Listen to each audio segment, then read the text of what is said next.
عالم الغيب والشهادة هو الرحمن الرحيم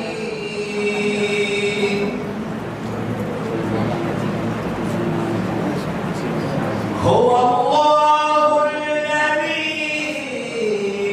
لا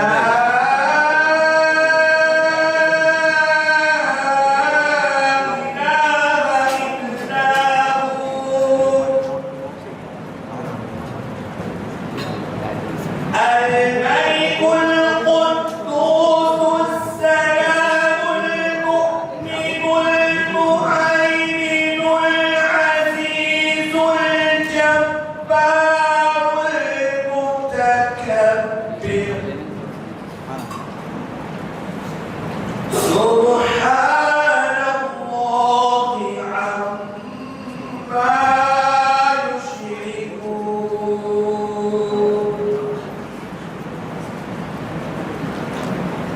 هو الله الخالق البارئ المصور له الأسماء الحسنى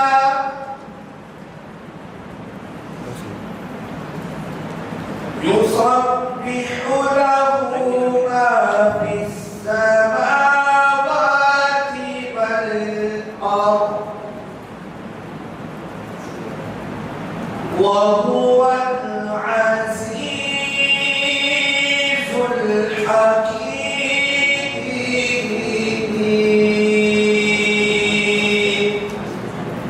صدق الله العظيم.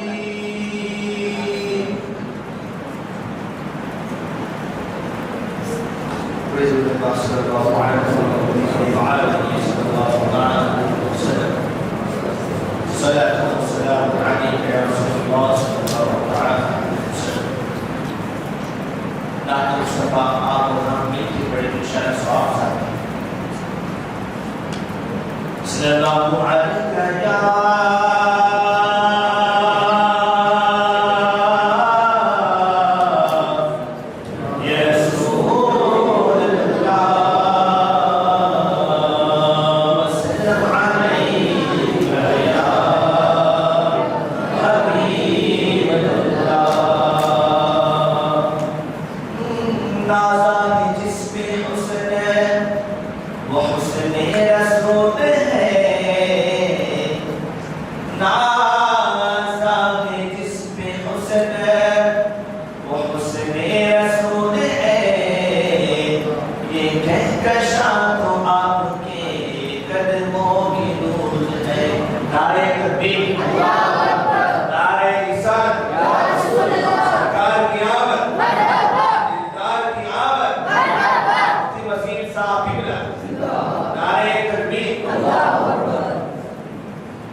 جو لوگ دور بیٹھے ہوئے ہیں قریب قریب آتے ہیں جو باہر میں ہیں وہ بھی اندر آ کے قریب قریب پڑے ہیں بہت ساری جگہ ہے آگے آگے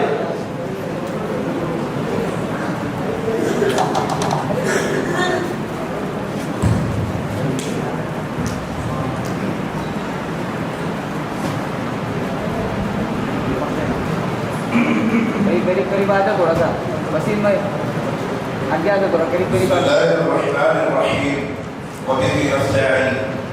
السلام عليكم ورحمة الله وبركاته. الحمد لله ثم الحمد لله فالحمد لله القادر المقتدر القدير الذي أعزنا بعد الذلة وعلانا بعد العيلة وشفانا وعافانا بعد مرض والجاه والعلة والصلاة والتحية والسلام على سيد البشير النذير الذي هو نبي الهمة وإمام الأمة وكاشف الغمة سيد أهل الجنة وعلى آله وأصحابه وورثة آله الغر المحجلين الميامين وفي طليعتهم الأمين المكين وحي الدين وبعد. أعوذ بالله من الشيطان الرجيم. بسم الله الرحمن الرحيم. فاسألوا أهل الذكر إن كنتم لا تعلمون. صدق الله. وقال رب محمد فيما نزله على محمد عما يستحقه محمد إن الله وملائكته يصلون على النبي يا أيها الذين آمنوا صلوا عليه وسلموا تسليما. اللهم صل وسلم وعلم وكرم وشرف وبارك وتعطف وتلطف وتحنن وتمنن على أفضل مخلوقاتك محمد وعلى آله. صلاة وتحية وسلام عليك سيدي والقاسم يا رسول الله صلى الله تعالى عليه وسلم. کل ہمارا درس اس حدیث پر آ کر رک گیا تھا. بسم اللہ الرحمن الرحیم. عن ام المؤمنین ام عبد الله عائشة رضي الله تعالى عنها قال قال رسول الله صلى الله عليه وسلم من أحدث في أمرنا هذا ما ليس منه فهو رد. رواه البخاري ومسلم. وفي رواية لمسلم من عمل عملا ليس عليه أمرنا فهو رد. دونوں حدیثوں کا حدیث نمبر 5 ہے مگر اس میں دو روایت. ایک روایت جس کو امام بخاری اور امام مسلم دونوں نے روایت کی اور ایک روایت وہ ہے جس کو امام مسلم نے روایت کی. اب یہاں پر نبی کریم صلی اللہ علیہ وسلم فرمایا من احدث فی امرنا، جو ہمارے دین میں کوئی ایسی چیز لے کر آ جائے، کوئی نئی چیز لے کر آ جائے، لیس منہ ما لیس منہ، جو دین کا حصہ نہیں فہو رد، تو ایسا عمل رد کر دیا جائے گا، مردود ہے، ٹھکرا دیا جائے گا، اللہ کی یہاں قابل قبول نہیں. اب یہ حدیث اور استعمال والی یہ وہ بنیادی حدیثیں ہیں جو آپ کو یہ سمجھا کر بیان کی جاتی ہے کہ رسول اللہ کے دین میں کوئی بھی نئی چیز لے کر آنا بدعت ہے. رسول اللہ کے دین میں کوئی بھی نئی چیز لے کر آنا کیا ہے؟ بدعت ہے. پھر ایک نئی چیز آپ کو سنائی جاتی ہے. یہاں پر لفظ احدث آیا. کیا آیا؟ احدث. احدث کا مطلب ہوتا ہے کوئی نئی چیز لے کر آنا. اب ایک روایت میں اور ہے نبی کریم صلی اللہ علیہ وسلم نے فرمایا شر الامور محدثات. احدث محدث احدث محدث احدث محدث. لفظ بنیادی کی بیان کر رہا ہوں. گرامیٹیکلی ہم ڈیٹ میں نہیں جا رہے ہیں کیونکہ عربک لینگویج ہمارا سبجیکٹ ابھی نہیں. بس الفاظ اور حروف کی یکسانیت سے آپ کو یہ سمجھ میں آ رہا ہوگا کہ یہ لفظ ایک جیسے احدث محدث احدث محدث. محدث کی جمع پلورل بہووچن آتا ہے محدثات. محدثات. فرمایا شر الامور محدثاتها، سب سے بدترین کام وہ ہے جو نئے نئے کیے جاتے ہیں. وکل محدثۃ بدعہ، اور ہر نیا کیا جانے والا کام بدعت ہے. وکل بدعۃ ضلالہ، اور ہر بدعت گمراہی. وکل ضلالۃ فی النار، اور ہر گمراہی جہنم میں جائے گی. ٹھیک. اب آپ کو یہ حدیث سنائی جائے گی اور پھر آپ سے کہا جائے گا دیکھو عید میلاد النبی رسول اللہ نے نہیں منایا، صحابہ نے نہیں منایا. یہ تم لوگ جو 11ویں 12ویں 6ویں مناتے ہیں صحابہ نے نہیں منایا، تو یہ دین کا حصہ نہیں ہے. رسول اللہ کے زمانے میں جب 12ویں نہیں ہوئی تم لوگ کیوں منا رہے؟ یہ تو دین میں نئی چیز لا رہا ہے. اصل میں اسے کہتے ہیں رسول اللہ صلی اللہ علیہ وآلہ وسلم کی حدیث پڑھ لینا، ترجمہ کر دینا اور مراد سے غافل ہو جانا.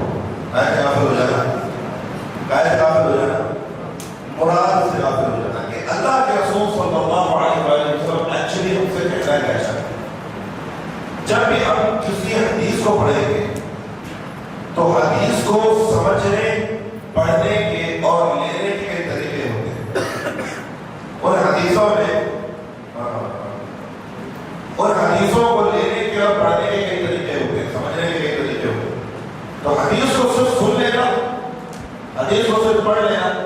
یہ حدیث کی حقیقت نہیں. سن لیں یہ بات پر توجہ دیجیے اور حدیث کی گہرائی میں اترتا یہ اثر. اب نبی کریم صلی اللہ علیہ وآلہ وسلم درود شریف پڑھیے.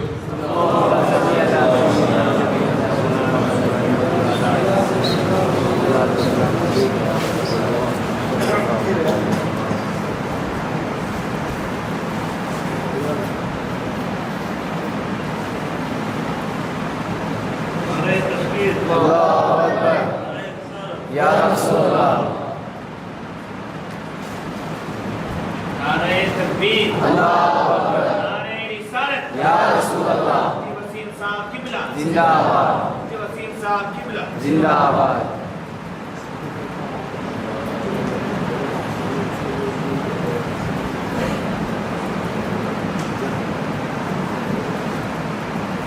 بیٹھے یہ درود شریف پڑھیے.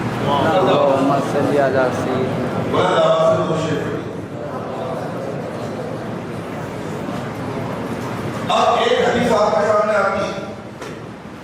ہم کسی بھی حدیث کو اور اس کے میننگ کو جب تفسیر کرتے ہیں، آبزرو کرتے ہیں، لیتے ہیں اور سمجھتے ہیں تو ڈیپینڈ کرتا ہے کہ آپ نے حدیث کو پڑھا کتنا اور سمجھا کتنا. یہ منہج، یہ طریقہ، یہ میتھڈ آف کنسیوئنگ ہے کہ آپ کو حدیث کو سمجھنا ہے. حدیث پڑھنے آتی ہے آپ کو ٹھیک، حدیث کا ٹرانسلیشن کرنے آتا ہے ٹھیک، لیکن حدیث کی ڈیپتھ میں اترنا، حدیث کی گہرائی میں جانا اور اس طرح کی دوسری حدیثوں کے مقارنات کو کمپیئر کر کے ایک خاص مفہوم نکالنا، اسے فن حدیث ہے. کیا کہتے ہیں؟ کیا کہتے ہیں؟ رسول اللہ کی حدیث بے شک ہے. نبی کریم صلی اللہ علیہ وسلم فرما رہے ہیں کل محدثۃ بدعہ، ہر نئی چیز بدعت ہے. وکل بدعۃ ضلالہ، اور ہر بدعت گمراہی ہے. وکل ضلالۃ فی النار، ہر برائی جہنم میں جائے گی. ہر برائی جہنم میں جائے گی. ہر برائی جہنم میں جائے گی. اب اس لفظ محدث سے شبہ پیدا ہوتا ہے کہ کیا ہر وہ چیز جو بدعت ہے تو گمراہی ہے؟ ہم اپنی بات سمجھیں. رسول اللہ صلی اللہ علیہ وسلم نے فرمایا ہر وہ نئی چیز جو میرے دین میں سے نہیں ہے، جو میں نے نہیں کی، وہ بدعت ہے. اور ہر بدعت کیا ہے؟ گمراہی ہے اور جہنم میں جائے گی. اب ہمیں یہ سمجھنا ہے کہ کیا اس سے مراد ہر وہ چیز جو رسول اللہ کی بات ہوگی یا کوئی خاص چیز ہے؟ یہ ہمیں قاعدہ کہاں سے ملے گا؟ سب سے پہلی طریقے ہماری قرآن کون ہے، دوسری حدیث اور تیسرے صحابہ. آپ کو سامنے سے بہت سارے لوگ یہ کہتے ہوئے نظر آئیں گے اگر بھی دلیل مت دو. صحابہ نے کیا کیا؟ وہ کس نے کیا کیا؟ صحابہ نے کیا کیا یہ بتائیے. اب بخاری اور مسلم کی اس حدیث کو ہم لوگ سمجھنے کی کوشش کرتے ہیں کہ صحابہ نے کیا کیا. بخاری کی حدیث ہے، نام بول سننا. حضرت عبد الرحمن روایت کرتے ہیں کہ خرج عمر ذات ليلة من ليالي رمضان فرأى الناس يصلون فرادا وهذا يصلي لذاته وهذا يصلي لنفسه. یہ بخاری کی حدیث ہے، میں اپنے الفاظ نہیں بولوں. حضرت ابو عبد الرحمن کہتے ہیں کہ حضرت عمر فاروق رمضان کی راتوں میں نکلے تو لوگوں کو دیکھا کہ مسجدوں میں الگ الگ نماز پڑھ رہے ہیں. کیا کر رہے ہیں؟ مسجدوں میں الگ الگ نماز پڑھ رہے ہیں. تو حضرت عمر کے الفاظ الفاظ صحابہ نے کیا کیا؟ صحابہ نے کہتے ہیں اظن لو صلوا على امام واحد لكان خير لهم. کہا کہ میں یہ سوچتا ہوں کہ یہ لوگ جو الگ الگ تراویح پڑھ رہے ہیں اگر یہ ایک ساتھ پڑھ لیں تو ان کے لیے زیادہ بہتر ہوگا. فجمعهم على امام واحد، تو ایک امام پر ان کو جمع کیا اور جب انہوں نے ایک ساتھ تراویح کی نماز پڑھی اور حضرت ابی بن عبد الطائع انہوں نے امامت کی تو حضرت عمر نے اس تراویح کی نماز کی جماعت کو دیکھ کر فرمایا نعم البدعۃ هذه. الفاظ میں بات کریں نعم البدعۃ هذه، یہ کتنی اچھی بدعت ہے. حدیث کہاں پر ہے؟ بخاری. حدیث کہاں پر ہے؟ ایک بات تو سمجھ میں آ گئی. اب اگر کوئی یہ کہے کہ بھائی وہ تو ثابت ہے، ٹھیک ہے ثابت ہے، لیکن حضرت عمر فاروق کا تراویح کی جماعت کو لفظ بدعت دے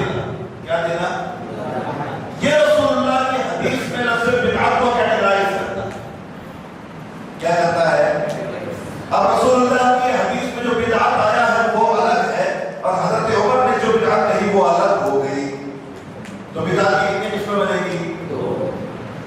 اب حضرت عمر فاروق تو وہ ہے جن کے بارے میں رسول اللہ صلی اللہ علیہ وسلم موافقات عمر اٹھائے گی.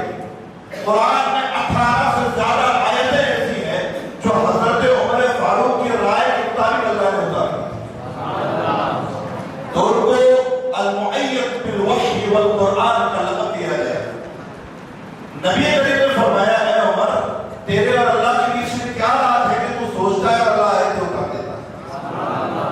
وہ حضرت عمر فاروق وہ تراویح کی جماعت کو کیا کہہ رہے ہیں نہیں ہمیں بھی جہاں چھوڑا رہتا ہے اتنی اچھی بات ہے. تو ایٹ لیسٹ جو فن حدیث کے ماہرین ہیں وہ سمجھتے ہیں کہ رسول اللہ نے اگر بدعت کہا اور حضرت عمر فاروق نے بدعت کہا تو دونوں بدعتیں ایک تو نہیں ہو سکتی کیونکہ رسول اللہ نے جو بدعت کا ذکر کیا ہے وہ جہنمی بدعت ہے. کون سی بدعت ہے؟ اور حضرت عمر فاروق تراویح کی جماعت کو بدعت کہتے ہیں کہ جنتی بدعت. تو بدعت کی دو قسمیں ہو گئی. کتنی قسمیں ہو گئی؟ اور کہاں سے ہوئی؟ بخاری سے. کہاں سے ہوئی؟ تمہاری جو جہنم والی بدعت ہے وہ بھی بخاری ہے اور یہ جنتی بدعت بھی بخاری. ایٹ لیسٹ یہ پتا چلا کہ بدعت ایک نہیں ہے جو ہمیشہ جہنم میں لے کر جائے گی. ٹھیک ہے نا؟ بدعت کی دو قسمیں. اب یہاں پر آ گئے اللہ کے رسول صلی اللہ علیہ وسلم کی ایک اور صحیح حدیث ہے وہ بھی بخاری ہے. بولو سبحان اللہ. میں نے کیا کہا تھا آپ سے یہاں قرآن اور حدیث سے باہر نہیں جائیں گے. اپنے وقت اس سے کہانی کتابوں کی ضرورت نہیں ہے. اہل سنت کے بعد بہت قریب ہے پورا قرآن ہے اور لاکھوں حدیثیں ہیں. الحمدللہ ہمیں کسی اور تھرڈ سورس کی ضرورت نہیں ہے. اب یہ حدیث میں بخاری میں کو فرماتے ہیں بسم اللہ الرحمن الرحیم من سن فی الاسلام سنة حسنة فله اجرها واجر من عمل بها الى يوم القیامہ. یہ حدیث حضور فرماتے ہیں جس نے اسلام میں کسی ایسی چیز کی بنیاد ڈالی. اب یہ غور کیجیے wording you have to concentrate every and each word of Rasulullah sallallahu alaihi wasallam. What Rasulullah said in hadith. اب دیکھیے حضور کہہ رہے ہیں کیا کہہ رہے ہیں رسول اللہ من سن سنة حسنہ. یہاں سے لے کے سعودیہ چل سکتا ہے. کوئی محدث کوئی مفتی اس کا انکار نہیں کر پائے کہ رسول اللہ نے فرمایا جس نے کوئی ایسی طریقے کی بنیاد ڈالی. کس نے ایسے طریقے کی کیا ڈالی؟ میرے ساتھ الفاظ دیکھیے. اب بنیاد ڈالنے کا مطلب کیا ہے؟ کسی چیز کی نیو رکھنا. بنیاد رکھنے کا مطلب کیا ہے؟ یعنی وہ چیز رسول اللہ کے دور میں تو وہ چیز نہیں ہوئی نہیں ہوئی. اب رسول اللہ نے کہا حسنہ کیا کہہ رہے ہیں اور وہ چیز اچھی ہو. کیا ہو؟ اسلام کو نقصان نہ پہنچاتی ہو. اللہ کے حرام کے خلاف نہ کھڑی رہتی ہو. صاف کھڑی نہ رہتی ہو. اللہ تعالیٰ کے حلال کے خلاف نہ جاتی ہو. حرام کے ساتھ نہ جاتی ہو. اللہ کی شریعت کے خلاف نہ جاتی ہو. میرے خلاف نہ جاتی ہو. میری سنت کے خلاف نہ جاتی ہو. اسلام کے خلاف نہ جاتی ہو. اچھی چیز ہو. نہ میں نے کی نہ میں نے صحابہ نے کی لیکن اچھی چیز ہے. وہ کیا فرما رہے ہیں فَلَهُ أَجْرُهَا وَأَجْرُ مَنْ عَمِلَ بِهَا إِلَى يَوْمِ الْقِيَامَةِ. تو اسے اس بدعت حسنہ کا ثواب ملے گا اور جو قیامت تک اس بدعت حسنہ کو کرتا رہے گا اس کا ثواب ملے گا. فار ایگزامپل یہ جو قرآن کریم آج آپ کو زیر زبر پیش لگا وہ پڑھ رہے ہیں. کیا رسول اللہ کے زمانے میں زیر زبر پیش موجود ہے؟ سب کو پتا حضور صلی اللہ علیہ وسلم کے سارے باپ کے 150 یا 100 سال کے بعد میں یہ زیر و زبر پیش کا رواج پڑا ہے. حجاج بن یوسف الثقفی اس نے اس کی بنیاد ڈالی. عبد الملک بن مروان کے حکم سے ڈالی. سلمان بن عبد الملک کے دور میں ڈالی. اس نے باقاعدہ سے بنیاد ڈالی زیر و زبر پیش لگایا. ایسے انسان نے زیر و زبر پیش لگائے ہیں جس نے ہزاروں مسلمانوں کو زندہ ختم کر دیا. کاٹا ہے مسلمانوں. وہ بھی مسلمان تھا لیکن ظالم تھا لیکن اس نے زیر و زبر پیش لگایا نہیں ہے. اور آج اس کو زیر و زبر پیش لگانے والی بدعت کو کیا آپ لوگ یہ نہیں کرتے ہیں کہ ایک ظالم نے لگایا کھانی پڑے. زیر و زبر پیش ہوگا تو پڑھ کے نہیں پاؤ. قرآن سے زیر و زبر پیش ہٹا دی جائے تو آپ قرآن نہیں پڑھ پائیں گے. یہ بدعت جہنمی بدعت ہے یا جنتی بدعت؟ بس اس کی اس عمل کی وجہ سے بزرگوں نے کہا کہ قیامت کے دن جن لوگوں کا اس نے قتل کیا، ظلم کیا، اگر وہ لوگ معاف کر دیں، کیا کر دیں گے؟ اگر وہ لوگ معاف کر دیں گے تو ان کو ایک موقع دیا جائے گا کہ اس شخص نے قرآن میں زیر زبر پیش لگائے تھے، تو کیا آپ لوگ اس زیر زبر پیش والی خدمت کی وجہ سے اس کو یہ موقع دیتے ہو کہ یہ جنت میں چلا جائے؟ بہت غور سے میرے خیال اس کو بہت دھیان سے سننا. سیکوینس ٹوٹا، ترتیب ٹوٹی تو کچھ فرق نہیں ہے. ہر چیز کو سیکوینس میں ترتیب کے ساتھ سننا. اب حجاج بن یوسف الثقفی نے تیرا بھیجا، اب تھوڑا پیریڈ ویٹ ہوتا ہے، اس کے بعد والا آتا ہے. اس کے بعد آتے ہیں حضرت امام بخاری. کون آتے ہیں؟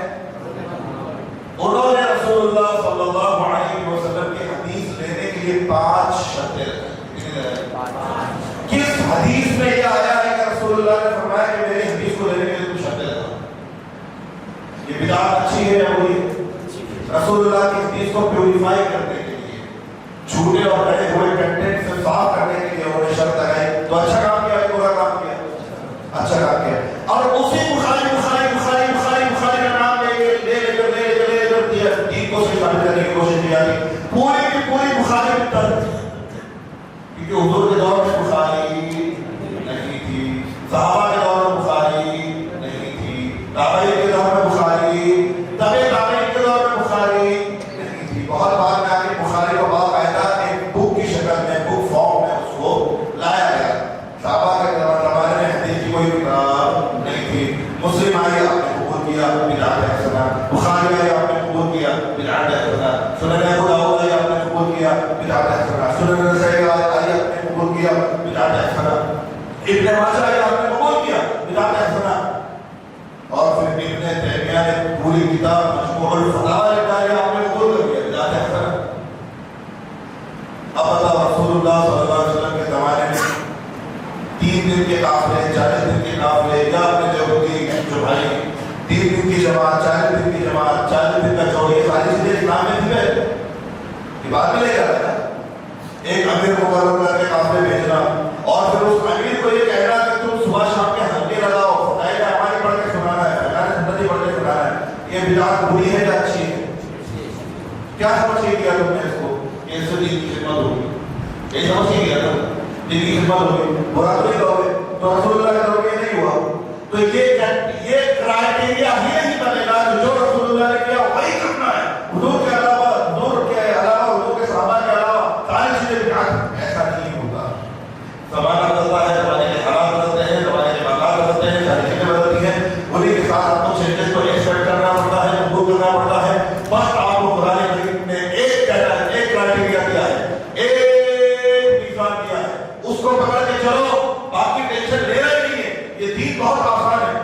آپ کو قرآن نے کہا، قرآن نے کہتا ہے آپ کو کہ اللہ کے رسول صلی اللہ علیہ وسلم سے وَمَا آتَاكُمُ الرَّسُولُ فَخُذُوهُ وَمَا نَهَاكُمْ عَنْهُ فَانتَهُوا إِنَّمَا الْمَيْتَةُ وَالدَّمُ وَلَحْمُ الْخِنزِيرِ حُرِّمَتْ عَلَيْكُمْ. اللہ نے قرآن میں فرمایا تمہارے اوپر مردار کا گوشت حرام کر دیا گیا، خون حرام کر دیا گیا، شراب حرام کر دی گئی، جوا حرام کر دیا گیا، اور تمہارے اوپر اللہ کے علاوہ کسی جانور کا، یعنی اللہ کا نام لیے بغیر کوئی جانور ذبح کیا گیا تو اس کا گوشت حرام کر دیا گیا. اللہ نے قرآن میں اور رسول اللہ نے حدیث میں جہاں جہاں حرام کی لسٹ دی ہے، کیا دی ہے؟ اس 45-50 حرام کی 60 حرام کی لسٹ جمع کر لو، اس کے علاوہ سب حلال ہے. یہ دین بہت آسان ہے. اگر آپ حلال کی لسٹ بناؤ گے تو حلال کی لسٹ بنانے کی پرابلم کیا کھڑی ہوگی؟ قرآن 30 پاروں میں نہیں آئے گا، 30,000 پاروں میں آئے گا. کیونکہ قرآن کا آپ کو بولنا پڑے گا سموسہ حلال، پیٹس حلال، بڑا حلال، پیزا حلال، چائے حلال، دودھ والی چائے حلال، کالی چائے حلال، گرین ٹی حلال، ریڈ ٹی حلال، کافی حلال، کافی بینس حلال، ریڈ کافی حلال، بلیک کافی حلال، روسٹڈ بینس حلال. آپ پورے کہہ رہے تھے سارے حلالوں کی لسٹ بنائیں تو 30,000 پارے یا 3 لاکھ پاروں میں بنا ہے. تو قرآن کا طریقہ، اسلام کا طریقہ یہ نہیں کہ وہ حلال کی لسٹ دیتا ہے. اسلام کا طریقہ یہ کہ وہ آپ کو حرام کی لسٹ دیتا ہے. کائے کی لسٹ دیتا ہے؟ قرآن حدیث میں کبھی حلال کی لسٹ نہیں آئے گی. کان کھول کے سن لو، ہمیشہ حرام کی لسٹ آئے گی. اب ہم پوچھتے ہیں، بتاؤ رسول اللہ صلی اللہ علیہ وسلم کی حدیث میں کہاں آیا ہے کہ مسجد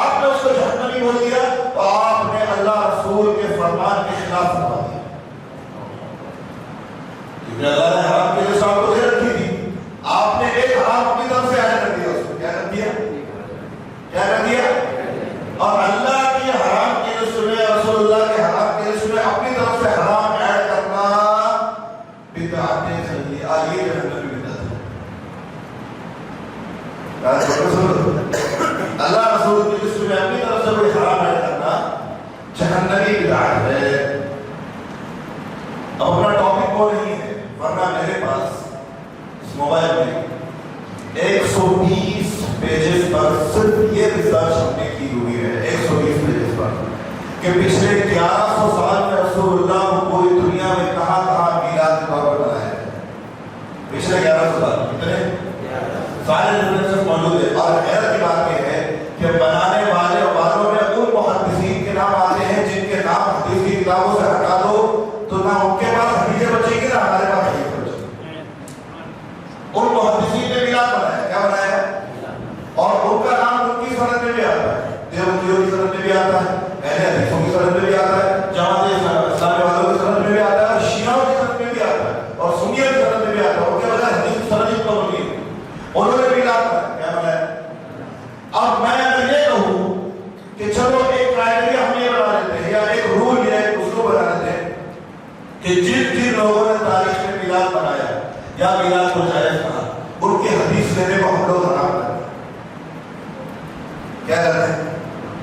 جس نے میلاد بنایا اس کی حدیث لینا حرام. یہ ایک رول بنا ہے، یہ رول بنا ہے. جس نے میلاد بنایا اس کی حدیث لینا حرام. اللہ کی عزت کی قسم کھا کے بول رہا ہوں، آپ لوگ پتا رہے گا کم سے کم 200 سے زیادہ محدثین لسٹ سے نکل جائیں گے اور حدیث کی 70% کتابیں خارج نہیں ہوئی کیونکہ ان سب نے میلاد بنایا. ان سب نے حدیث کی کتابیں لکھی ہے اور میلاد کی کتابیں لکھی، حدیث کی کتاب لکھی اور میلاد کی کتاب لکھی، حدیث کی کتاب لکھی اور میلاد کی. اور میلاد کی کتاب پچھلے 1100 سال میں میلاد پر، میں آج کی بات نہیں کر رہا ہوں، پچھلے 1100 سال میں میلاد پر 500 سے زیادہ کتابیں لکھی ہیں. اور ساری کتابیں ایسے ہیں. ہندوستان میں کیا لکھا ہے تو چھوڑ میں ہندوستان کی کوئی بات نہیں کر رہا ہوں، میں کسی انڈین کنٹینٹ کی بات ہی نہیں کر رہا ہوں. بات کر رہا ہوں اس زمین کی جس زمین کو تم ہمارا اور دلیل بتاتے ہو. وہاں 500 کتابیں لکھی گئی تھی، 500 کتابیں لکھی گئی اور الحمدللہ ان کتابوں کی لسٹ بھی ہمارے پاس ہے. رسول اللہ کے میلاد کو کس نے بنایا؟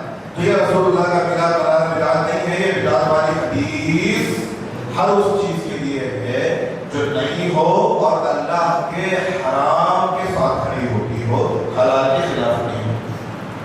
اسے کہیں گے بری بدعت. کیا کہیں گے؟ جو دین کو نقصان پہنچائے گی. کیا کہیں گی؟ کیا ہے بری بدعت؟ یہ بری بدعت یہ ہے کہ رسول اللہ صلی اللہ علیہ وسلم نے 5 وقت کی نماز پڑھی. کتنے آیت کی؟ اب ایک فرقہ آیا ہے اس کو بولتے ہیں اہل قرآن. کیا بولتے ہیں؟ یہ لوگ بولتے ہیں کہ قرآن میں صرف 3 ٹائم کا ذکر ہے. کتنے آیت کا؟ اس لیے ہم 3 ٹائم کی نماز پڑھیں. اب ان کو اگر تم بولو گے نا دع ما یریبک الی ما لا یریبک، تمہیں جو چیز شک میں ڈالے اسے یقین کے حوالے کر. نہیں آیا تھا ابھی سمجھاؤں. شک کو یقین کے حوالے کر دو. اتنا یاد کر دو. کیا؟ شک کو یقین کے حوالے کر دو. یہ حدیث اصول دین میں سے جو کہلاتی ہے اس پر ہزاروں مسئلے نکلے ہیں. لوگ کہتے ہیں کہ ہمارے پاس اہل حدیث اہل بیت کی حدیثیں نہیں ہیں. یہ اہل بیت کی حدیث اور ایک ایسی حدیث ہے ماشاءاللہ جس پر ہزار مسئلے نکلے. اب سنیے، اگر کوئی بندہ گھر سے وضو کر کے نکلا اس کو یاد ہے کہ وضو کر کے نکلا، اس کو یاد ہے کہ وضو کر کے، اور اب شک پیدا ہو گیا اس کو کیا وضو ٹوٹا کہ نہیں ٹوٹا، ٹوٹا کہ نہیں ٹوٹا، ٹوٹا کہ نہیں ٹوٹا. تو حضور کی اس حدیث کی بنیاد پر کہ شک کو یقین کے حوالے کر دو تو آپ کا شک ٹوٹنے میں آپ کو پتہ ہے کہ وضو کر کے نکلے، وضو کر کے نکلے یاد ہے. شک قائم ہے کہ ٹوٹا ہے کہ ٹوٹا. تو حضور کی حدیث کے مطابق آپ کا وضو نہیں ٹوٹا. کیونکہ یقین کیا ہے وضو کیا اور شک کیا ہے ٹوٹا کہ نہیں ٹوٹا. لہذا شک پر عمل نہیں کیا جائے گا، یقین پر عمل کیا جائے گا. اب گھر سے نکلے بے وضو، یقین ہے بے وضو ہونے کا. یقین کیا ہے؟ بے وضو ہونے کا. اور آگے شک ہو رہا ہے میں نے وضو کیا کہ نہیں کیا، کیا کہ نہیں کیا، کیا کہ نہیں کیا. تو شک پہ عمل نہیں کیا جائے گا، یقین پر عمل کیا جائے گا. آپ بے وضو ہی مانے جائیں. ایوہ تو اس سے کہتے ہیں دع ما یریبک الی ما لا یریبک. شک و یقین کے حوالے کر. شک و یقین کے حوالے کر. آئی بات سمجھ میں؟ یہ اردو تیری ایک مثال ہے. یہ اپنا بینک معاملات میں، خرید و فروخت کے معاملات میں، حج کے معاملات میں اور قتل نفس کے معاملات، بہت سارے معاملات ہیں. اس حدیث کو دلیل بنایا جاتا ہے اور ہزاروں مسئلے کو اس وجہ سے نکالے جاتے ہیں. اتنے چھوٹے سے الفاظ اور ہزاروں حدیثوں، ہزاروں مسئلوں کی ماں ہے یہ حدیث. ہزاروں مسئلوں کی اہل بیت کی ایک حدیث ہے اور ہزاروں مسئلوں کی کافی ہے. درود شریف پڑھیے. اب جو حدیث سنانے جا رہا ہوں، اس حدیث کے بعد کہ اگر کسی مسلمان کو اسلام سمجھ میں نہ آئے تو پھر اس کی عقل پہ ماتم کیا جائے، اس کی عقل پہ ماتم کیا جائے. عن ابي هريره رضي الله تعالى عنه قال قال رسول الله صلى الله عليه وسلم من حسن اسلام المرء تركه ما لا يعنيه. حدیث حضور فرماتے ہیں تمہارے اسلام کے حسین ہونے کی نشانی، تمہارا اسلام مکمل ہو گیا، تمہارا اسلام ہر شک و شبہ سے پاک ہو گیا، تمہارا اسلام مضبوط ہو گیا، تمہارا اسلام اللہ کی بارگاہ میں قابل قبول ہو گیا. اس کی ایک نشانی یہ ہے کہ تم بلا وجہ کی فالتو باتوں میں انٹرسٹ لینا چھوڑ دو. یہ حدیث بلا وجہ کی فالتو باتوں میں انٹرسٹ لینا چھوڑ دو. کسی بھی ٹاپک پہ بات چل رہی ہو، یہ دیکھیے کہ آپ کا کنسرن کیا ہوتا ہے. اس بات سے آپ کا کوئی فائدہ ہے، اسلام کا کوئی فائدہ ہے. چلو تمہارا نہیں، اسلام کا نہیں، کسی ابن آدم کا کوئی فائدہ ہے، کسی آدم کی اولاد کو کوئی حلال فائدہ پہنچ رہا ہے، کوئی اچھا فائدہ پہنچ رہا ہے تو ٹھیک ہے، اس میں انٹرسٹ ہو. فالتو کی باتوں کو چھوڑ دینا یہ اسلام کو مضبوط کر دیتا ہے. یہاں تک فرمایا، سنو، یہاں تک فرمایا کہ جب تم اپنی آنکھوں کو ناپاک کرتے ہو، زبان کو ناپاک کرتے ہو، فالتو کی بڑا کرتے رہتے ہو، بلا وجہ کا منہ بجاتے رہتے ہو، تو اللہ کے رسول فرماتے ہیں المتفیقین والمتشدقون، یہ جو چل چل کرنے والے، بلا وجہ کا منہ پٹنا بجانے والے، بلا یعنی کوئی فائدہ نہیں ہے، بلا فالتو کی باتوں کے، فالتو کے ٹاپکس پر آرگیومنٹس کرنے والے، بڑی بڑی بحث کرنے والے، حضور فرماتے ہیں ان لوگوں کی سب سے بڑی بدبختی یہ ہے کہ اللہ ان کو ایمان کی مٹھاس سے محروم کر دے. ان کو ایمان کی لذت نہیں ملتی، ان کو نمازوں کی لذت نہیں ملتی. یہ اللہ، ارے بھائی جتنی دیر فالتو بات کی تھی اتنی دیر تسبیح ہاتھ میں رکھتے تھے، اللہ کا ذکر کرتے تھے، درود شریف پڑھتے تھے، کلمہ پڑھتے تھے. کم سے کم اتنا تو ہوتا کہ دنیا کا دل کہیں اور لگا ہوا ہے، تمہارا دل تمہارے خدا کے ساتھ ہوتا، رسول اللہ کے ساتھ ہوتا. اللہ دل میں ایمان بھی اتارتا، اس کی لذت بھی اتارتا، مٹھاس بھی اتارتا، دعائیں بھی قبول کرتا. کہیں بھی بیٹھے ہوئے آپ تصویر رکھیے، وہ انگوٹھی والی تصویر رکھیے، یہ والی تصویر رکھیے. آپ کے پاس جو آپ کے جگ آف لائف ہے نا، آپ خود کو یوز کرنا سیکھیے. جو ہمارے جتنا ٹائم ہوتا ہے ہمارے پاس تو اس میں بہت چھوٹے چھوٹے ٹکڑے ہوتے ہیں جس میں ہم کچھ نہیں کر رہے ہوتے ہیں، بیٹھے ہوئے ہوتے ہیں، سوچ رہے ہوتے ہیں، بات کر رہے ہوتے ہیں، دوسرے لوگ بات کر رہے ہیں، آپ خاموش ہوتے ہیں، کوئی چیز کر رہی ہے آپ خاموش ہیں، تو تصویر کرتے ہیں. کیا کرتے رہو، درود شریف پڑھتے رہو، استغفار کرتے رہو. یہ اللہ تعالیٰ کو یہ ذکر بہت پسند ہے. اسی کے بارے میں فرمایا الا بذکر اللہ تطمئن القلوب، اللہ کا ذکر دلوں کو ٹھنڈا کر دیتا ہے، مسائل کو حل کر دیتا ہے. آپ کا یہ ذکر کب آپ کی کون سی دعا قبول کرا دے گا آپ کو پتا. یہ حیرت کے معجزے اور کرامتیں دکھاتا ہے میرے پیارے. ایک بات کر کے دیکھو، پتہ چل جائے گا کہتے کہتے اللہ تعالیٰ اپنی کرامتیں اور معجزات تمہارے سامنے ظاہر کرے. اللہ کے ذکر میں خود کو فنا کر کے دے. تو کیا فرمایا، اسلام کے مضبوط اور طاقتور ہونے کی ایک نشانی یہ ہے کہ آپ فالتو باتوں میں انٹرسٹ لینا چھوڑ دو. اس سے نہ دین کا فائدہ نہ دنیا کا، اس کو چھوڑ دو، اس پہ ارگومنٹ نہیں کرنا. اور آگے کیا فرمایا، عن ابي حمزة انس بن مالك رضي الله تعالى عنه قال خادم رسول الله عن النبي صلى الله عليه وسلم قال لا يؤمن احدكم حتى يحب لاخيه ما يحب لنفسه. روایت بخاری میں بھی اور مسلم میں بھی. حضور علیہ الصلوۃ والسلام فرماتے ہیں تم میں سے اس وقت تک کوئی کسی اس وقت تک اللہ قبول نہیں کرے گا. جن لوگوں کو لگتا ہے کہ نماز ہی اسلام ہے, روزے ہی اسلام ہے, حج ہی اسلام ہے, زکات ہی اسلام ہے, وہ بات بولے تم میں سے جس کو لگتا ہے کہ اللہ تبارک و تعالیٰ صرف نماز اور روزوں کی بنیاد پر دین قبول کر لے گا, ایمان قبول کر لے گا, حضور فرماتے ہیں تم اس وقت تک اللہ کی بارگاہ میں مقبول ایمان لے کر نہیں جا سکتے جب تک کہ تم اپنے لیے وہ ساری چیزیں جو پسند کرتے ہو اپنے بھائی کے لیے پسند کرنا شروع نہ کر دو. اگر تمہیں یہ لگ رہا ہے کہ تمہارے گھر میں تم نے آج 5 دوستوں کو بلا کے 50,000 کی دعوت کر دی تو تم نے ظلم کی. یہ 5 لوگ بلا کر تم نے 50,000 کی دعوت کی ہے. تمہارے محلے میں کئی لوگ ایسے ہیں جو 50,000 روپے میں اپنا بزنس بلڈ کر سکتے تھے. انہیں 5 دوستوں سے یہ پوچھ لیتے کہ کیا آپ لوگوں کے لیے دعوت کے بجائے آپ 500 کا صدقہ اٹھا کے کسی غریب کا اچھا کر دو. وہ دوست بھی خوش ہو جاتے ہیں کہ یار یہ اچھا ہے, ہمیں ایک ٹائم کھلاؤ گے, 2-3 بار واش روم میں جائے گا, ختم ہو جائے گا. اچھا ہے تم کسی غریب کا اچھا کر دو گے, ہمارے نام میں صدقہ دو گے تو ہماری زندگی بڑھ جائے گی, اللہ اور میں برکت دے گا, ہمیں میں برکت دے گا. اصل میں ایک چیز ہے جسے کہتے ہیں انڈرسٹینڈنگ آف پرائرٹیز.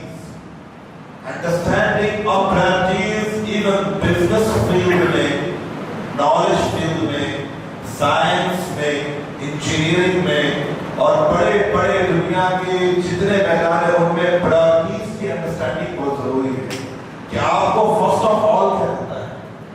ضروری ہے تو حلال چیزیں آپ کے سامنے, آپ کو اتنی عقل ہی نہیں کہ اس میں سے کون سا حلال اللہ برابری کرے گا. ہے دو حلال مگر اللہ کو دونوں حلال میں سے ایک ہی حلال برابری کرے گا, دوسرا نہیں کرے گا. ایک گھر میں کہاں بولے سن لینا, اس کی مثال ہے نا. ایک گھر میں ایک صاحب اپنی زندگی میں 23ویں مرتبہ اٹھا کے جاتے ہیں. کتنے مرتبہ؟ یہ 23ویں بار اٹھا کے جا رہے ہیں. ان کے گھر کی دیوار سے لگے ہوئے چچا انہوں نے رات میں پروگرام رکھا, نعت خوانی کے واسطے مولویوں کو بلایا, مولویوں کو 20-25 ہزار روپے نذرانہ دیے, عمرے پہ جا رہے ہیں. حاجی صاحب کی مسجد بڑے عمرہ پہ جا رہے ہیں. انہوں نے نعت پڑھی, کلام پڑھتے رہے. وہ بازو والے چچا آئے, وہ چاچا نے 25 روپے نذرانہ دیے. کتنا 25 روپے نذرانہ دیے, واپس گئے. اس رات میں وہ چچا کا انتقال ہو گیا. دوسرے دن ابھی کو عمرہ میں جانے کو 2 دن باقی تھے. ان کو پتہ ہی چلا کہ وہ چاچا جن کا انتقال ہوا. ان کو تو معلوم ہو گیا, ان کو ڈیفینیٹلی معلوم ہو گیا گھر کی دیوار ہے, بازو والے انسان کا حال تو معلوم رہتا ہی ہے. ان چاچا کو 48 سال عمر تھی اور چاچا کو کینسر تھا. کینسر کے علاج کے پیسے نہیں تھے ان کے پاس. علاج ہو گیا ہوتا تو ہو سکتا ہے اللہ تعالیٰ ان کو مدد کرتے. ان کا علاج نہیں ہوگا, بغیر علاج کیے وہ بندہ مر گیا. کتنی بار انہوں نے جا رہا ہے. عمرہ میں جانا حلال ہے, حلال ہے عمرہ میں جانا, مگر وہ جو بندہ مر گیا اللہ کی رضا وہاں تھی, اس عمرے میں نہیں تھی. یہ ہے آزمائش. کیا ہے؟ اللہ تعالیٰ ہمیں 2 حالات رکھ دیتا, پھر تمہیں آزماتا ہے. دیکھتے ہیں کہ تم میری رضا کو ڈھونڈ پاتے ہیں, تم مجھے راضی نہیں اس میں ہوگا یا تم ڈھونڈ پاتے ہیں ڈھونڈ پاتے. چلو تم یہ کرتے کہ آج کا عمرہ کینسل, اس بار کا عمرہ کینسل, آج کا علاج ہو جائے. بھائی عمرہ زیادہ سے زیادہ نفل ہے. کیا ہے؟ نفل ہے, سنت ہے, لیکن اس کی جان بچانا فرض تھا. کیا تھا؟ اسے کہتے ہیں understanding of priorities. First of all آپ کو کیا کرنا ہے؟ پراتھمکتاؤں کا دھیان, کہ تمہیں پہلے کیا کرنا ہے. 2 حالات آپ کے سامنے, لیکن اللہ راضی کس میں ہوگا؟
خرچ کر کے مجھے راضی کر دیا.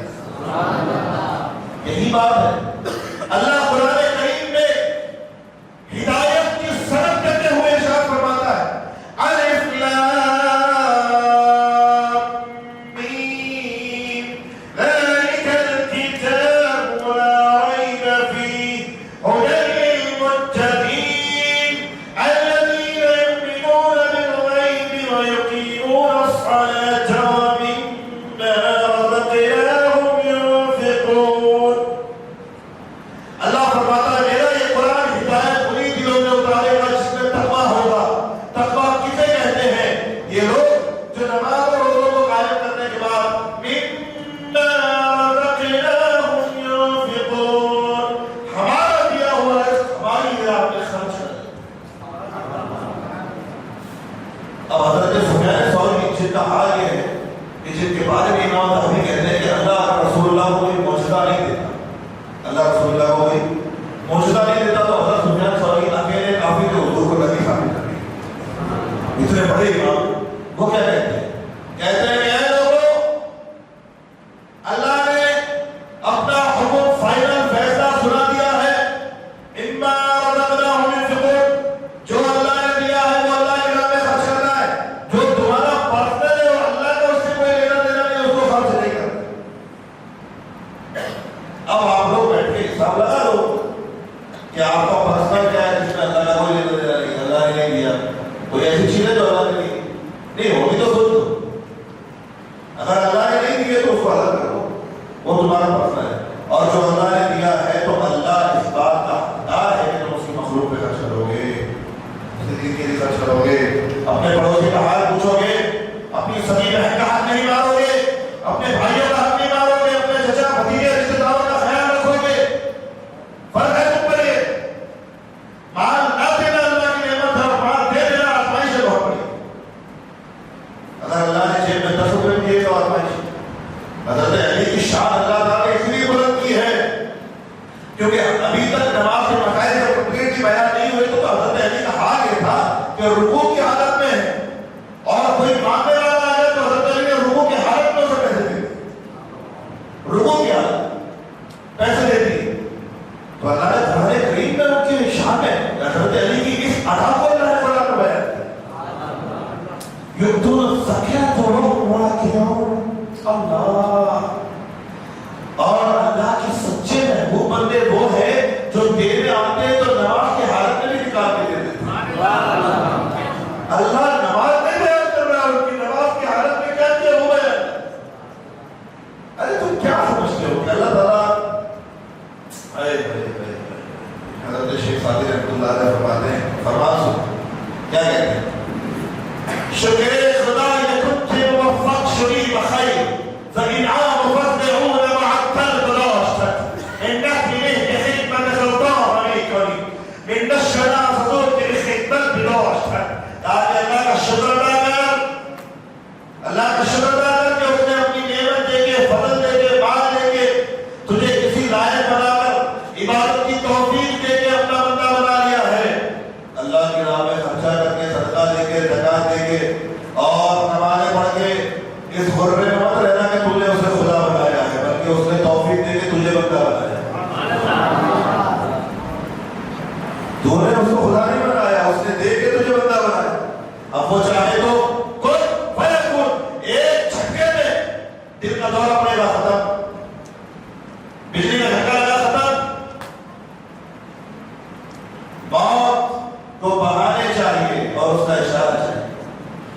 سارا سب کچھ کیا تھا ایک جھٹکے میں ختم ہو جاتا, ایک جھٹکے میں. فرعون نے اللہ کی بارگاہ میں گر گرا کر دعا کی تھی, اے اللہ میری سلطنت اور میری بادشاہت کی عزت کو سلامت رکھنے کے لیے میں وہ سارے خلاف بنا ہوا ہوں, تیرے ہونے کا مجھے یقین ہے. یہ روایت حضرت امام ابن کثیر نے لکھی ہے, اللہ تیرے ہونے کا یقین ہے مجھے, لیکن موسیٰ کے خلاف میں اس لیے کھڑا ہوں تاکہ میری جبروت, میری بادشاہت خطرے میں نہ پڑے.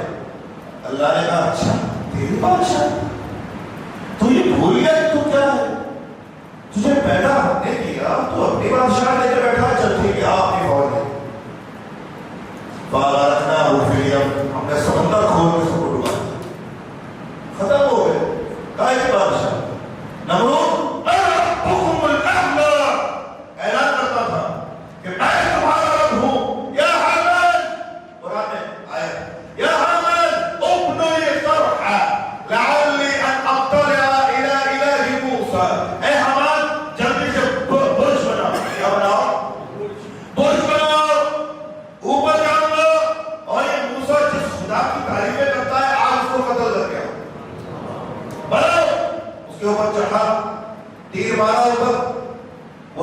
واپس آیا اور ساتھ میں ایک مچھر ناک میں گھس گیا. اب وہ دماغ میں پہنچ گیا. نمرود کے دربار کا ادب یہ تھا کہ جو بھی آئے گا 40 سجدے کرتے ہوئے آتا تھا. کتنے؟ ادھر سے انٹری ہے پہلا سجدہ، پھر تھوڑا آگے بڑھا دوسرا، تیسرا، چوتھا، 40 سجدے کتنے کرنا اس کے بعد آئے گا. اب بارگاہ کا ادب بدل گیا. اب ادب یہ ہے کہ جو بھی آئے گا اس کو اپنی چپل سے نمرود کے سر پہ مارنا ہے. جتنی دیر تک سر پہ مارے گا وہ مچھر بیٹھا رہتا ہے. جیسے چپل ہٹی وہ دماغ آنا شروع کر دیا. تو اللہ تعالیٰ نے چھوٹا سا مچھر تیرا دماغ کھا کے جس میں تکبر بھرا ہوا تھا تجھے کتے کی موت آ دیا. خدا ہے. کیا ہے؟ کیا ہے وہ؟ خدا ہے وہ. اور اگر مٹی کی چادر بے نشان ہو جائیں گے، اور اگر مٹی کی چادر بے نشان ہو جائیں گے، ایک دن آئے گا ہم بھی داستان ہو جائیں گے. ایک دن آئے گا ہم بھی داستان ہو جائیں گے. آپ ہمیشہ فیوچر میں نہیں جئیں گے، آپ ہمیشہ پریزنٹ میں نہیں ہوں گے. آپ ایک دن صرف اور صرف تھے ہو جائیں گے. کیا ہو جائیں گے؟ تھے. آپ جس اعلیٰ بستر کے مالک ہے اس بستر پہ آپ کی اولاد آپ کو سلانے سے منع کر دے گی، کہنے کی روح نکل رہی ہے، اس سڑی ہوئی لاش کو یہاں رکھو، گھر میں بدبو بہہ رہی ہے، قبر میں پھینک کے آؤ. دنیا کو اتنا سوال مت کرو کہ تمہیں خدا کے ہونے کا یقین بھی نہ ہو اور خدا کے ہونے سے بھی غافل ہو جاؤ. ہاں اس کا ہو کر دیکھو، اس کا ہو کر دیکھو، وہ زندہ بھی رکھے گا اور وہاں زندگی کے مزے بھی دے گا. اتنی پلاننگ تم ورلڈ ٹور کے لیے کرتے ہو، میرے کو سڈنی بھی جانا ہے، آسٹریلیا بھی جانا ہے، امریکہ بھی جانا ہے، کیلیفورنیا بھی جانا ہے، نیو یارک بھی دیکھنا ہے، ملیشیا بھی دیکھنا ہے، تھائیلینڈ بھی دیکھنا ہے. کبھی یہ پلاننگ جنت کے لیے کی ہے کہ مجھے دارالجنان بھی جانا ہے، جنت الخلد بھی جانا ہے، جنت الفردوس بھی جانا ہے، جنت النعیم بھی جانا ہے، جنت المأویٰ بھی جانا ہے؟ کبھی پلاننگ وہاں کی ہے؟ نہیں کی. عقل ہی ہے. وہ شخص کیسے کامیاب کاروباری ہو سکتا ہے جو اتنا بڑا لمٹ لیس لاس اٹھا سکتا ہے؟ کبھی نہ ختم ہونے والا نقصان اٹھانے والا کامیاب کاروباری کیسے ہوتا ہے؟ ایک اچھا کامیاب کاروباری وہ ہے جو اپنا فائدہ سوچتا ہے. کیا سوچتا ہے؟ اور میرے آقا نے کیا فرمایا؟ المؤمن حریص الحسنات. مومن نیکیوں کا لالچی ہوتا ہے. نیکیاں جمع کر کے رکھتا ہے. بھائی پڑھنا ہے یار، کب کہاں کیسے ٹپک جاؤں گا، نکل جاؤں گا، کچھ پتا نہیں. اللہ کی بارگاہ میں جاؤں گا، وہاں کبھی نہ ختم ہونے والی زندگی ہے، وہاں کی نعمتوں کی نہیں کرتی جاؤں. اب آپ کو ایک تازہ واقعہ سناتا ہوں، بالکل تازہ، بالکل تازہ واقعہ، زندہ واقعہ. ایک صاحب گزرے ہیں، ان کا نام ہے ہشام صاحب. کیا ہے؟ ڈاکٹر. کچھ لوگوں کو لگتا ہے کہ قرآن اور حدیث دین کا علم ہے، کچھ لوگوں کو لگتا ہے ڈاکٹر اور انجینئر بن جانا دنیا کی. سنو، یہ صاحب ڈاکٹر تھے. کیا تھے؟ کیا تھے؟ ڈاکٹر تھے، MBBS ہے. انہوں نے اپنی زندگی میں جتنا کمایا، ٹریلینز آف ڈالر کی ویلتھ پراپرٹی جمع کی انہوں نے، اور سب کی سب مصر کے غریبوں میں تقسیم کر دی. کیا کرتی؟ تقسیم کر دی. پتا ہے کیوں؟ کہتے ہیں کہ جب میں ڈاکٹر کی کتابیں پڑھتا تھا تو ہر پیج پڑھنے پر میں یہ نیت کرتا تھا کہ مولا یہ علم اگر مجھے فائدہ پہنچائے گا تو میں تیری مخلوق کی خدمت کروں. یہ میرا. اور کچھ لوگ تو ایسے ہیں کہ قرآن پڑھتے ہیں، رکھتے ہیں تاکہ پیسہ پیسے کی نیت سے پڑھا ہوا قرآن بھی دنیاوی علم ہے، اور اللہ کی نیت سے پڑھی ہوئی ڈاکٹر کی کتاب بھی دینی علم ہے. دنیا میں اور دینی علم یہ ہوتا ہے جہاں اللہ تعالیٰ کی رضا کی نیت ہو گئی وہ دین بن جاتا ہے. پھر چاہے وہ ڈاکٹر کی کتاب ہو یا انجینئرنگ کی، اور جہاں دنیا کی نیت کی وہ دنیا بن جاتی ہے. پھر وہ چاہے قرآن ہو یا حدیث. لوگوں کی جیبوں میں اور پیسوں میں نظر ہے تو تمہارا اللہ سے کوئی تعلق نہیں. چاہے تم عالم بن جاؤ، مفتی بن جاؤ، فقیہ بن جاؤ، محدث بن جاؤ، کیا فائدہ اللہ کی باتوں میں نظر رکھوں گا؟ کیا باقی اللہ کی باتوں میں نہیں جانا ہی نہیں جانا. ہشام خالد صاحب کا جب انتقال ہوا تو حضرت علامہ شاعری رحمۃ اللہ علیہ امام فرماتے ہیں کہ میں نے خواب میں دیکھا کہ رسول اللہ صلی اللہ علیہ وسلم اپنے صحابہ میں اعلان کر رہے ہیں کھڑے ہو جاؤ. کیا فرما رہے ہیں؟ کھڑے ہو جاؤ. آج ہشام خالد آیا ہوا ہے, ہمیں اس کا استقبال کرنا ہے. حضور نے سینے سے لگا کر کہا کہ تم ہو وہ کہ جن پر میں قیامت کے دن فخر کروں گا. کیوں؟ کنتم خیر امت اخرجت للناس. اللہ قرآن میں فرماتا ہے سب لوگ ہوتے ہیں, آپ لوگ ہم سے بہترین امت ہے, افضل البشر ہے, کہتے ہی نہیں کہتے. حضور کی امت سب سے افضل ہے, ہوتے ہی نہیں ہوتے. بھائی قرآن میں یہ لفظ صرف افضل امت کے ساتھ ختم نہیں ہوا, آگے بھی اللہ نے کچھ کہا ہے. اخرجت للناس, تم اس وقت تک سب سے بہترین امت ہو. اخرجت للناس, جب تک کہ تم اپنی زندگی دوسروں پہ نشانہ کرتے رہو, دوسروں کے لیے جیتے رہو.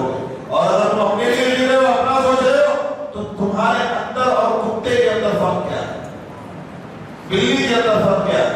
جانور بھی اپنے لیے صبح سے شام جیتا ہے, تم بھی اپنے لیے جی رہے ہو. مومن کی الگ شکل اور الگ پہچان یہ ہوتی ہے کہ اس کی پوری زندگی مخلوق خدا کے نام ہو جاتی ہے, دوسروں کے نام ہو جاتی ہے. حضور کی پوری زندگی کس کے نام ہوئی؟ مخلوق کے نام. کیا فرمایا؟ اللہم احیینی مسکینا وامتنی مسکینا واحشرنی فی زمرۃ المساکین. اے مولا, غریبوں کا بنا کر, غریبوں کا بچا کر, غریبوں میں اٹھانا, اور قیامت کے دن میرا حشر بھی غریبوں کے ساتھ ہوگا. تمہارا رسول جو جنت کا مالک ہے, جس کے ہاتھ میں ہے خزانے, اس نے کیا کہا کہ اللہ نے ہمیں دوسروں کی بھی جینے کے لیے بھیجا.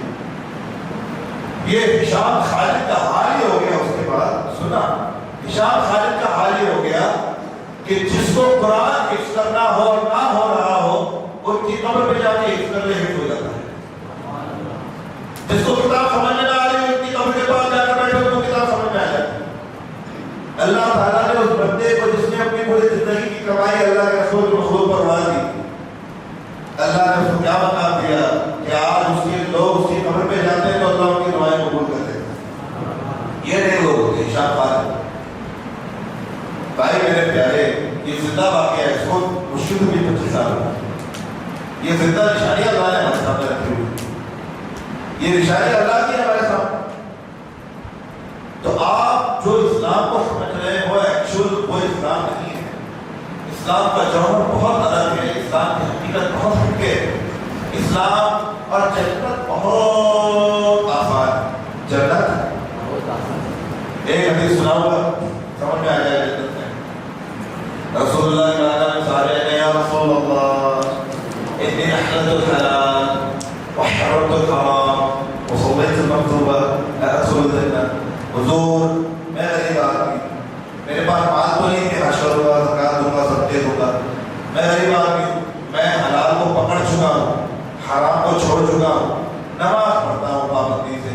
حضور there are so many rivers in market.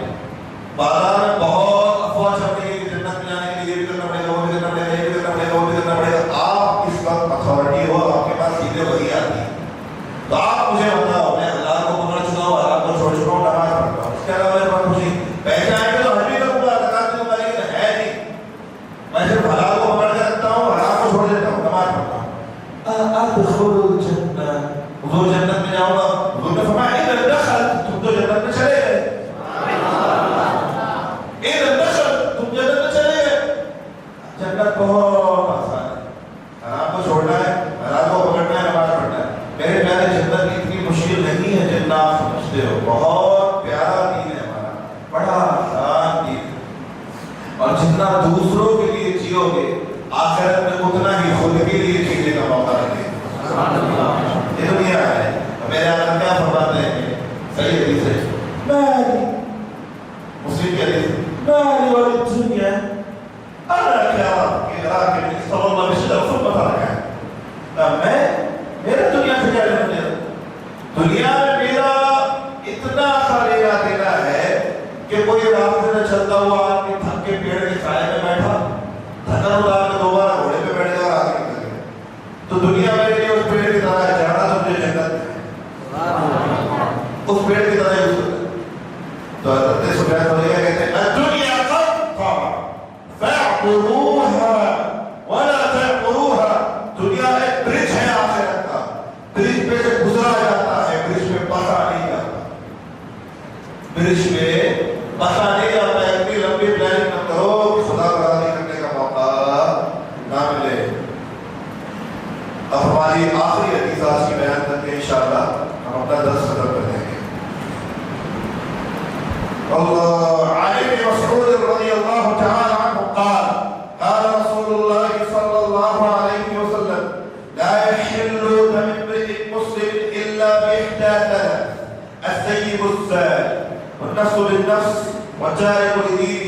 تفارق الجماعة.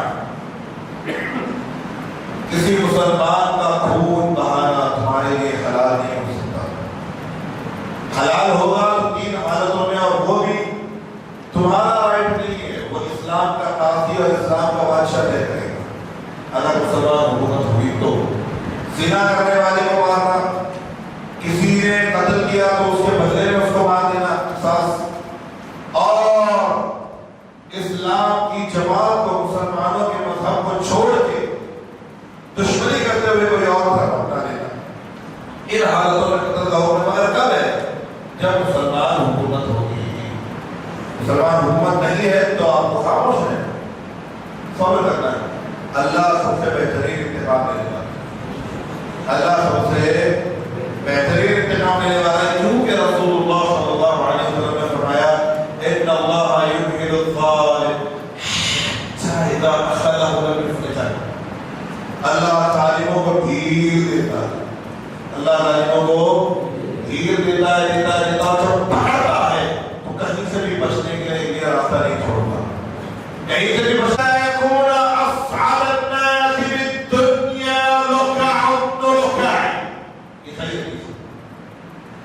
اگر خدا کی قیامت تک، قیامت اس وقت تک قائم نہیں ہوگی، قیامت اس وقت تک قائم نہیں ہوگی جب تک کہ دنیا کا سب سے زیادہ خوشحال، انجوائمنٹ کرنے والا، دنیا کو لذیذ انداز میں جینے والا، دنیا کا سب سے زیادہ خوش نصیب انسان وہ نہ ہو جائے جو دنیا کا سب سے بڑا کمینہ انسان. یہ لوکا ابن لوکا جو حدیث میں آیا ہے، پوری اردو ڈکشنری میں اس کے لیے ایک ہی لفظ ہے، وہ ہے کمینہ. کیا ہے؟ گرا ہوا نیچ انسان جو دوسروں کا حق مانتا ہے، بد اخلاق ہو. یہ انسان دنیا میں سب سے زیادہ خوشحال ہو جائے گا. کیا ہو جائے گا؟ اس کے بعد قیامت قائم ہے. ایسے لوگ جب بڑھ جائیں گے دنیا میں تو قیامت قریب آ رہی ہے، سمجھ لیں. دنیا میں خوش رہنے کی شرط یہ ہوگی کہ ہم آپ کو کمینہ مت کرنا.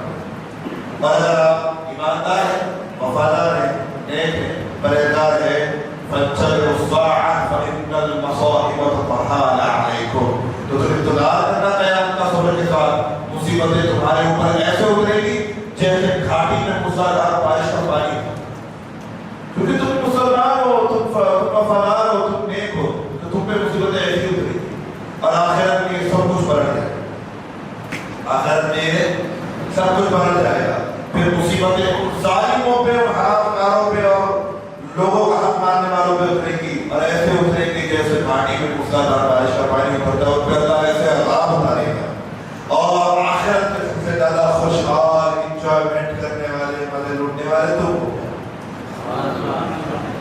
اللہ اللہ. اور آخری بات سنا کر ایک بات آج کی ختم کرتا ہوں. 15 حدیثیں الحمدللہ مکمل ہوئی، 15 حدیث. اب اگلے 2 دنوں میں انشاءاللہ باقی بھی مکمل ہو جائیں گے. بلکہ حدیثیں 13-14 مکمل نہیں ہوگی. بیچ میں جو الگ الگ بخاری کی حدیثیں آپ کو سنا رہا ہوں تو آلریڈی آپ لوگ 40 حدیثیں سن چکے ہیں. لیکن یہ کتاب ہمارا چونکہ سیلیبس ہے تو we have to be punctual with syllabus. تو ہمیں اس کتاب کے ساتھ بھی وقت کی پابندی کرنی پڑے گی انشاءاللہ، ہے نا. تو اس کو بھی ہم لوگ کمپلیٹ کریں گے کیونکہ سنت اسی کتاب کی. حضرت امام طباوی رحمۃ اللہ تعالیٰ علیہ سے پوچھا گیا، حضرت آپ نے 65 سال، کتنے؟ 65 سال جامعۃ الازہر میں پڑھایا ہے، 3 لاکھ مفتی آپ کے شاگرد ہیں، سینکڑوں کتابیں آپ نے لکھی. حضرت ایک شارٹ اسلام کا فلسفہ سمجھاؤ. ایک شارٹ ہم لوگ سمجھنے والے لوگ ہیں، کون لوگ ہیں؟ ہاں، کسی بھی چیز کو سمجھائے سر کے بتا دو تو ہم لوگ امیڈیٹلی اس کو نصیب کر لیتے. تھوڑا سا شارٹ بتا دو اس 65 سال کی آپ کی جرنی میں اسلام کی کیا فلسفی ہے، کیا ہے اسلام. انہوں نے صرف 2 لفظوں میں سمجھایا، سنا اور جملے میں اپنے دل پہ لکھے جانا. ان مشقۃ الطاعۃ تذهب ويبقى ثوابها وان لذة المعاصي تذهب ويبقى عذابها. اس کو سننے کے بعد رپورٹر کے ہاتھ سے مائک گر گیا اور اس نے توبہ کر لی. انہوں نے 70 سال کی زندگی کا نچوڑ بتایا، 3 لاکھ مفتیوں کا استاد جب بولے گا تو کیسا بولے گا؟ کہا کہ بیٹا نیکیوں کے لیے اٹھائی گئی تکلیف ختم ہو جائے گی لیکن اس کے بدلے میں ملنے والی جنت باقی رہے گی. بیٹا گناہوں میں اٹھائی گئی لذت اور مزے ختم ہو جائیں گے مگر اس کے بدلے میں جہنم کا عذاب جو ملے گا وہ ہمیشہ باقی رہے گا. اللہ اللہ اللہ. نیکیوں کے لیے تکلیف اٹھا لو, یہ تکلیفیں ختم ہو جائیں گی, وہاں ہمیشہ مزے کر لینا. گناہوں میں خوش نہ ہو دنیا میں, یہ مزے ختم ہو جائیں گے, وہاں ہمیشہ عذاب میں ہو. تو عقل مند اگر تم ہو, اللہ نے اگر عقل دیا ہے آپ کو, سوچنے کی طاقت ہے آپ کے اندر, تو اپنا بینیفٹ اور لاس تم خود ڈیسائڈ کرو. تم کو ہمیشہ مزے میں رہنا ہے, ہمیشہ مزہ اٹھانا ہے یا سزا اٹھانا ہے, یہ آپ ڈیسائڈ کرو. ہمیشہ مزے اٹھانا ہے تو ادھر تکلیف اٹھا لو تھوڑے دن, ادھر ہمیشہ سزا اٹھانا ہے تو ادھر مزے اٹھا لو تھوڑے دن. It's your right, it's your choice, it's your path, it's your way. شریعت میں اور ہائی میں, انگلش میں فریز یوز ہوتا ہے شریعت میں اور ہائی میں, یا تو اللہ کی مانو یا تو دنیا کی. دل میں دو چیزیں دنیا اور خدا جمع نہیں. تو آج طے کر لینا کہ تمہیں آخرت کا راستہ چھوٹنا ہے تو دنیا میں مصیبت اٹھانی پڑے گی. نیکیوں کی مصیبت, پرہیزگاری کی مصیبت, عبادتوں کی تکلیف اور مشقتیں یہ تو اٹھانی پڑے گی. اور اگر آپ کو جہنم میں جانا ہے دنیا میں جو چاہے کرو, کیونکہ اللہ نے صحیح حدیث میں, حدیث مسلم میں ارشاد فرمایا, اے آدم اگر تو دنیا میں وہ کرے گا جو میں چاہتا ہوں, اے آدم اگر تو دنیا میں وہ کرے گا جو میں چاہتا ہوں, تو میں قیامت کے دن وہ کروں گا جو تو چاہتا ہے. اور اگر تو دنیا میں وہ کرے گا جو تو چاہتا ہے تو پھر آخرت میں نہیں ہوگا جو ہم چاہتے ہیں, اور ہماری پکڑ بہت سخت ہے, ہمارا عذاب بڑا سخت ہے. تو اب نیت کر لیجیے اپنی خواہشوں کو چھوڑ کے ہم رب کی مرضی پہ زندگی گزاریں گے انشاءاللہ.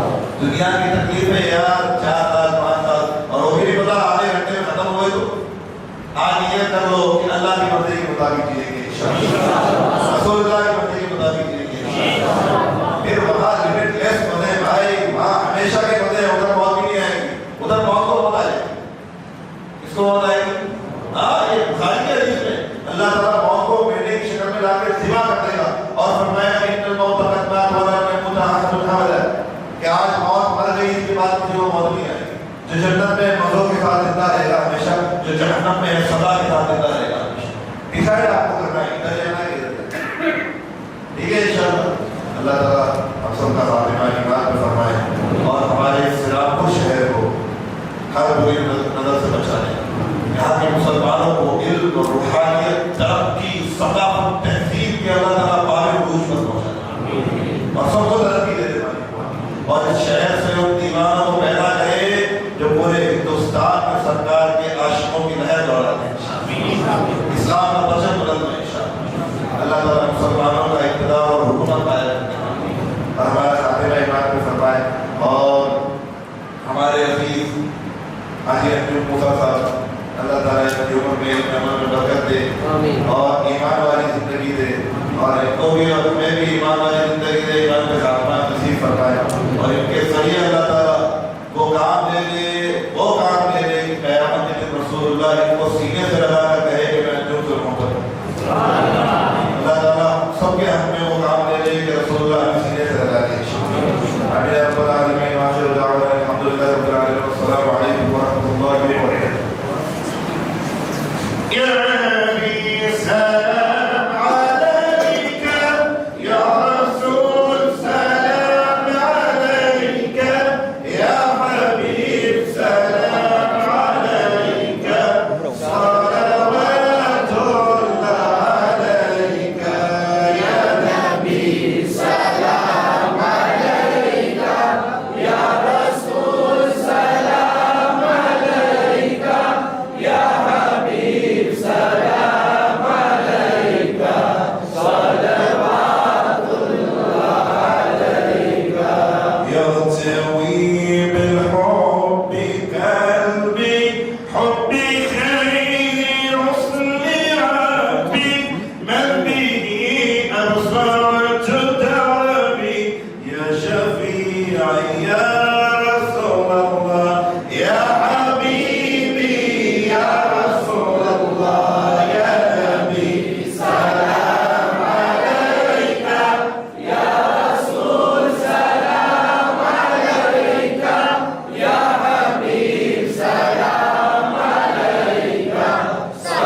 يا حبيبي يا رسول الله يا نبي سلام عليك يا رسول سلام عليك يا حبيب سلام عليك صلوات الله عليك سبحان الله شام لوندا تیرا پیارا نام لونگا قبر سے اٹھتے ہی آتا تیرا دامن تھام لونگا یا حبیبی یا رسول اللہ یا نبی سلام علیک یا رسول سلام علیک یا حبیب سلام علیک صلوات اللہ علیک السلام عليك يا رسول الله وعلى آلك وأصحابك يا خير خلق الله في حالة البعد الوحي كنت مرسلها تقبل الأرض عني وهي نائمتي فهذه نوبة الأشباح قد حضرت فامدد يمينك كي تحظى بها شفتي وربنا إنا نعوذ بك من علم لا ينفع ومن قلب لا يخشع ومن عين لا تدمع ومن نفس لا تشبع ومن دعاء لا يسمع ومن دعوة لا يستجاب لها الفاتحة.